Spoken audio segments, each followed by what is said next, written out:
Hello YouTube, A7X Rob Raccoon, A7X here with a Vanguard deck profile for you guys. I've been in a very Vanguard mood lately. Well, that's probably because I haven't...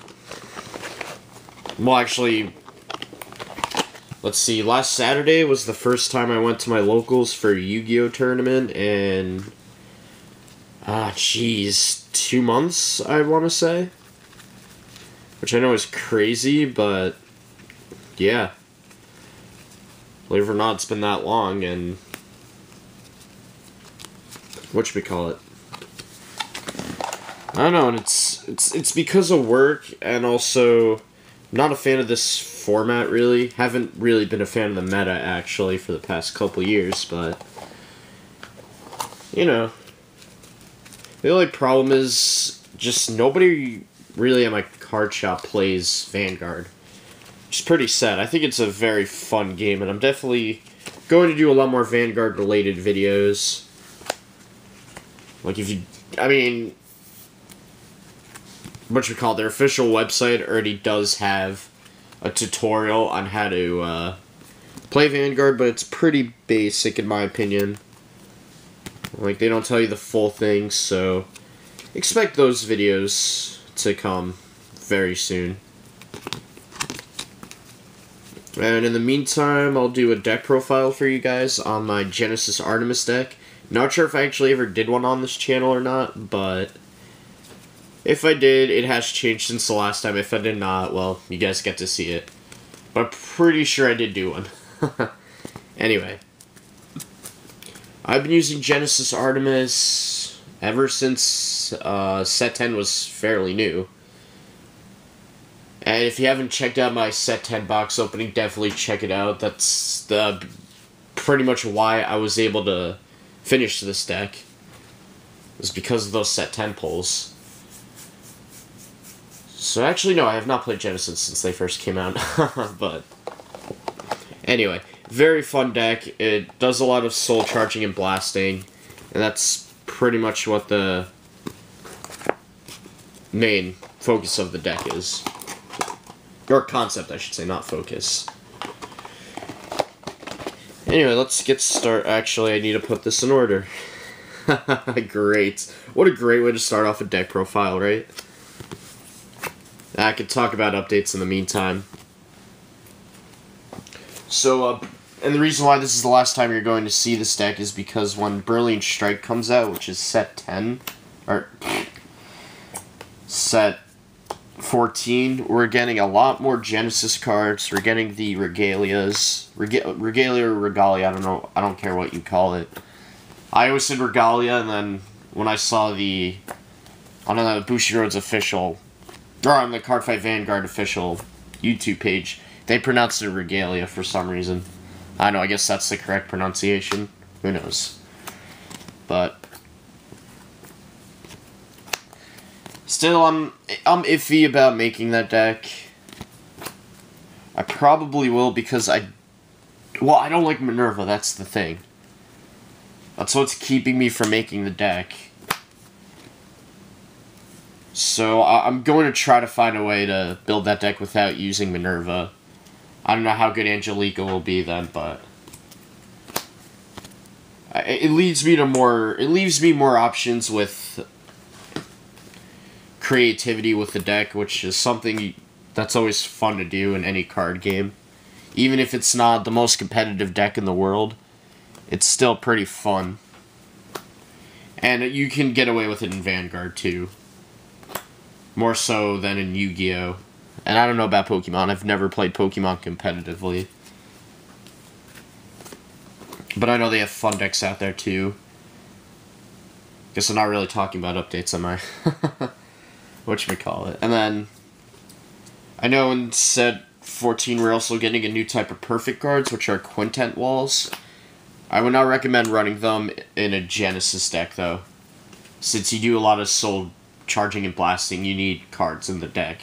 You don't want to thin them out with a Quintet Wall. I wish I could explain Quintet Wall to you guys, but honestly I cannot. Because I don't even understand them. I mean, I understand them a little bit, but not as much as other people. And we are pretty much done here. See, that wasn't too long, right, guys? I try to be quick with this type of stuff. I don't want to bore you guys with words. Anywho. So, onto the deck profile, shall we? Starting Vanguard, obviously, is aiming for the Stars Artemis. This is a ride chain, after all. And I know a lot of other Artemis players do not run aiming for the stars as their starting Vanguard. I think she's a necessity, in my opinion. Especially if you want to get your other Artemis card effects off. It's very good to have her in the soul. And you can call her to an open rear guard if a grade one not named Bowstring of Heaven and Earth Artemis is. Oh yeah, I said that really wrong. Alright, when a Genesis... I'll just read from the card. When a Genesis not named Bowstring of Heaven and Earth Artemis rides this card, you may call it a rear guard. I want to do that because you need cards in the soul, like I said. Now we'll do the trigger lineup first. And then go grade 1, grade 2, grade 3. 4 heal triggers, Witch of Big Pots Laurier.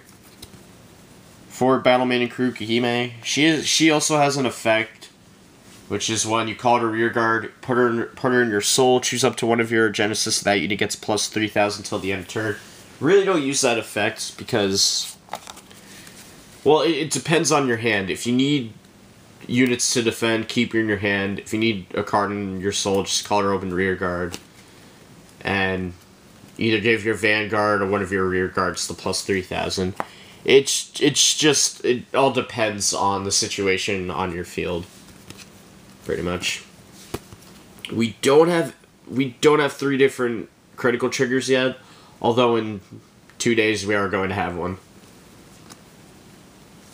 So for Cyber Tigers, I may run either 12 or 10 crits. I think I'm gonna go with 10 crits.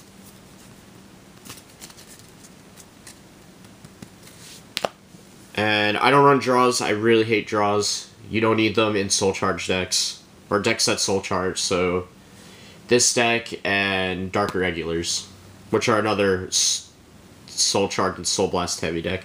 So instead, believe it or not, I run 2 stand triggers.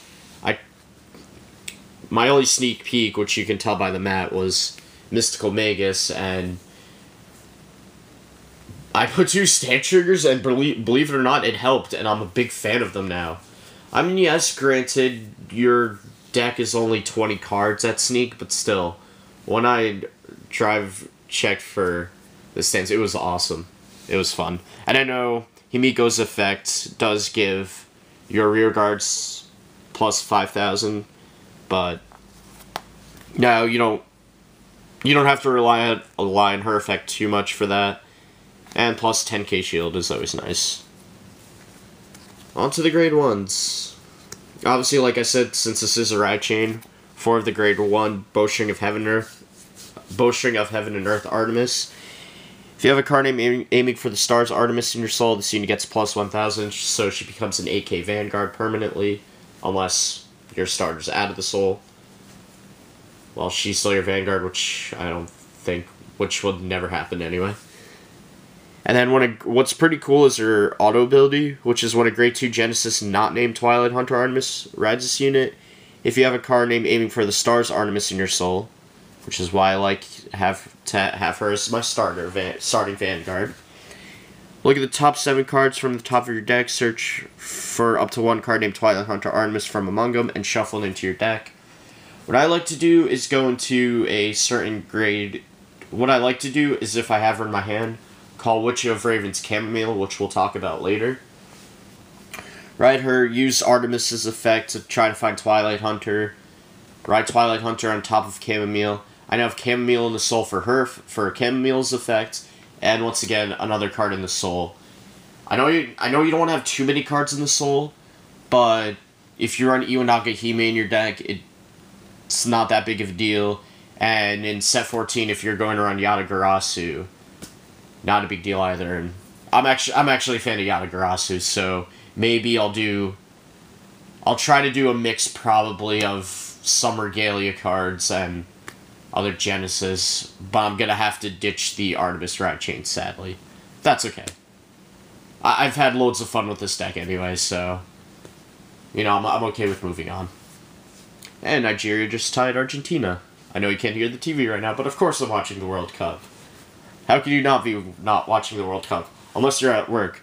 Luckily I have work at 4 today, so... Anyway. Oh, and I forgot to mention with Bowstring of Heaven and Earth Artemis' effect, aiming for the stars, when you ride getting confused by the name. When you ride Bowstring on top of aiming for the stars, you can search the top 7 cards of your deck for either Twilight Hunter Artemis or Battle Deity of the Night Artemis, and of course you shuffle your deck after that. And then for more soul charging, obviously 3 Witch of Cat's-Cumin, 4 is a bit too much in my opinion. Basically when she's called to the Vanguard or Rear Guard circle, you soul charge 1, which is very nice. Oh, hey, and a Nigerian player just got yellow carded. I don't know why. Oh, okay. Yeah. Good call. Yeah, if you're gonna trip something like that and not expect a yellow card, I don't know. I don't know what's the matter with you. Anyway. 4 perfect cards. It's a necessity. I remember... Since I never really wanted to spend so much on Vanguard, this was, what, a year or 2 ago? Since I was really into Yu-Gi-Oh! Since I was more of a Yu-Gi-Oh! Player, never in perfect cards, they're a necessity. They really are, and I know they're always pricey cards. If you can get your hands on them, put them. If you can only get one, put that one in your deck. They're needed. They're really needed. They're a game changer, and they help you out a lot. Not sure if I'm going to... I may run a Quintet wall or 2.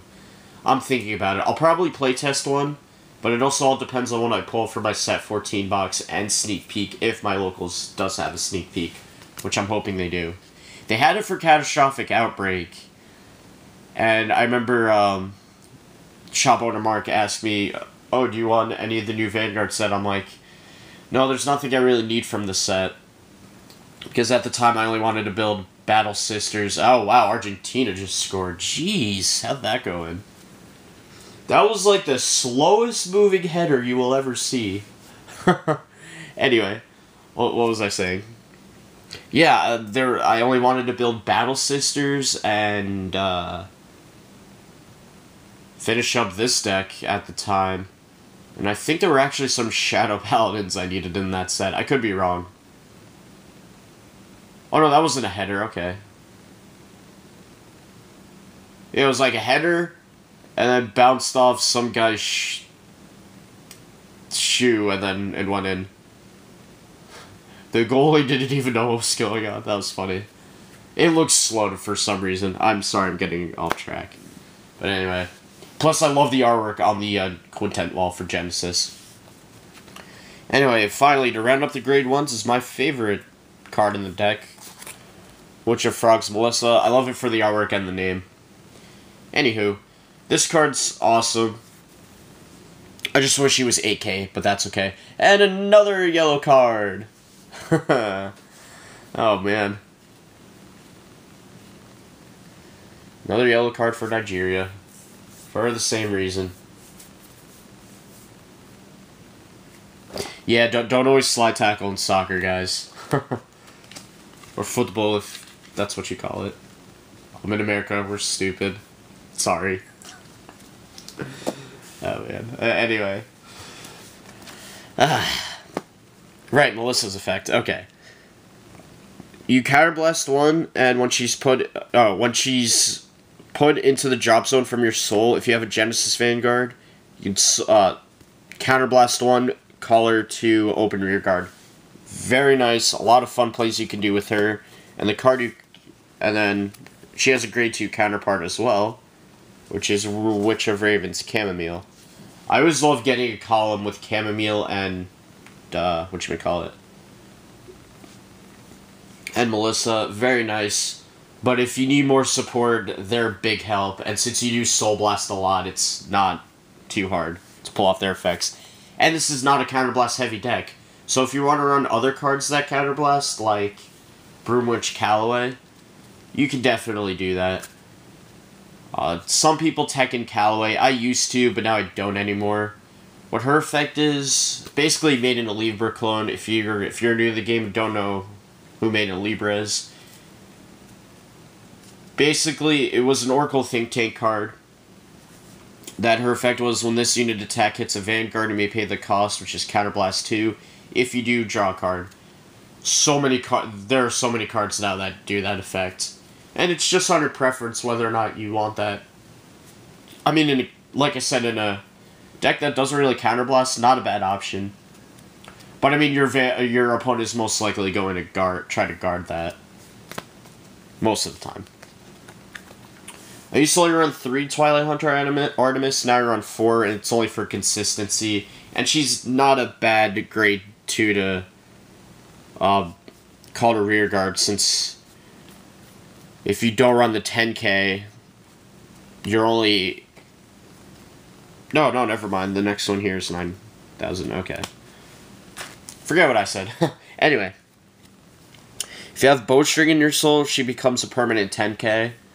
And then her effect is, when this unit attack hits a Vanguard, soul charge 2, and if you have a card named Bowstring of Heaven and Earth Artemis in your soul charge another 2.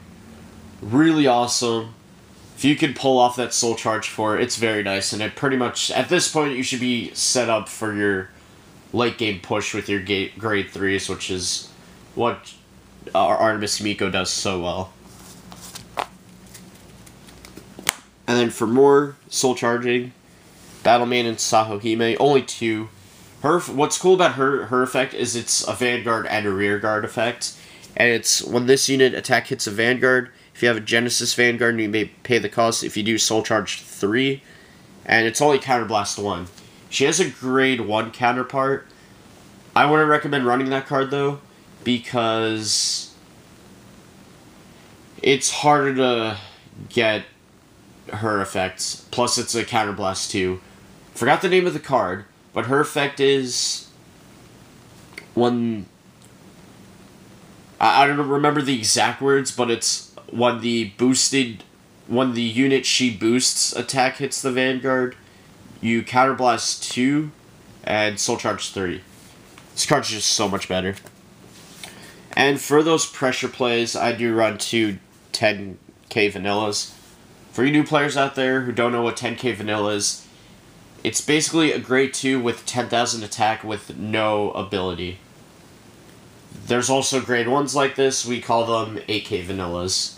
I tried to, and this deck didn't really work out well for me. So, now for the grade 3s, your main Break Ride, Oracle Queen Himiko. Pretty much a staple in every Genesis deck. I'm pretty sure that's going to change when set 14 comes out. Because with Regalia decks, you're going to run either 4 Angelicas and 4 Minervas, or 3 Angelicas, 3 Minervas, and a Himiko or 2.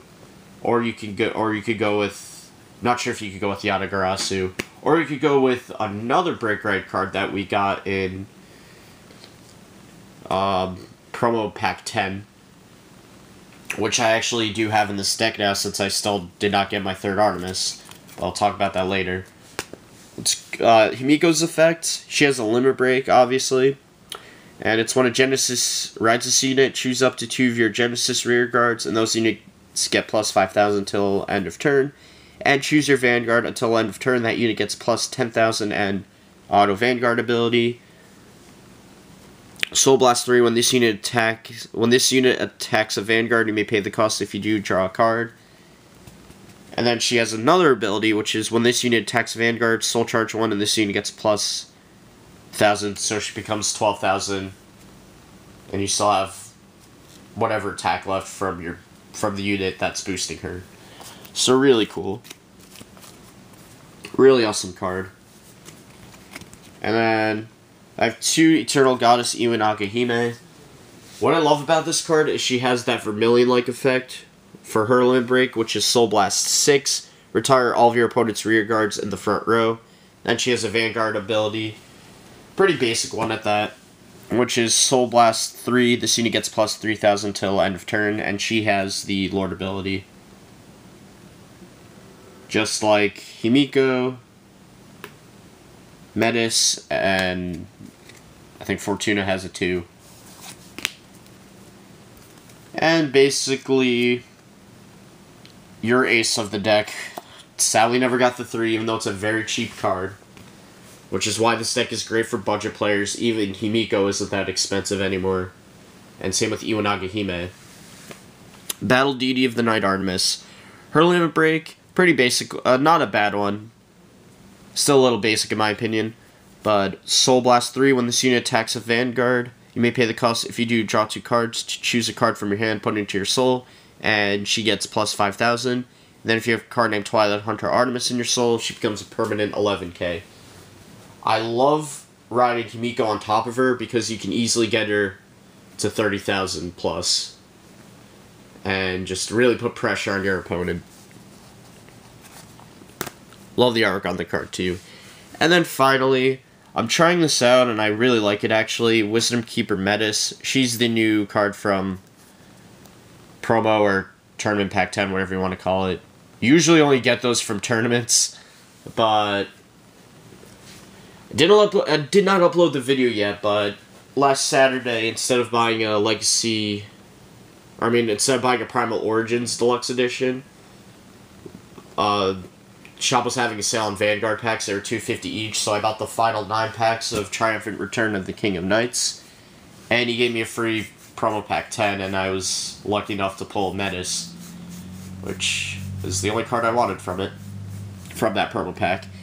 Her effect is Limit Break 4, Counterblast 1. When a Genesis rides this unit, you may pay the cost. If you do, draw a card.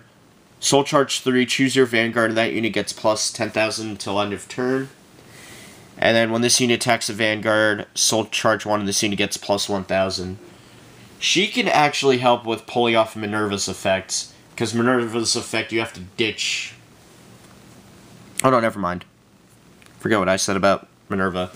She's a really awesome card, though, and I'm running low on camera battery here, and I don't want to get cut off, so big fan of the artwork on this card, big fan of this card as well.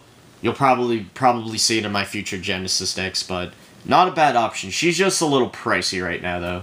She's like 14. Not sure if she's going to go up or down. You never know with the promo cards. Anyway, thank you all for watching. Don't forget to thumbs up the video, comment, subscribe, let me know your thoughts on the deck, and stay tuned for more Vanguard-related videos. Bye, YouTube.